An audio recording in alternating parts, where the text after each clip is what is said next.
Today we are going to see another important concept in OS, which is a deadlock. Let's see what is a deadlock.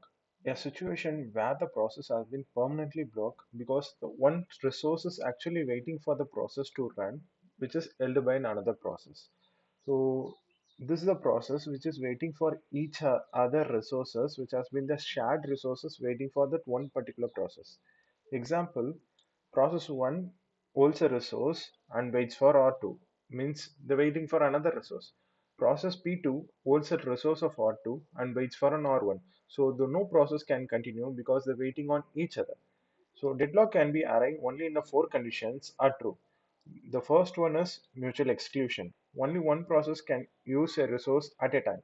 And the second one is hold and wait. A process holds one resource while waiting for another, and no preemption. Resource cannot be taken forcefully without moving any algorithms. Or the fourth one is circular wait. Process waited in a circular chain, which is like this: the circular waiting of a resources. The resources which has been deadlocked in an operating system and waiting for one thing and getting assigned it to.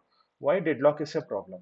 CPU is wasted and also resources locked forever without moving for the one process to be done. So the system performance will be decreased.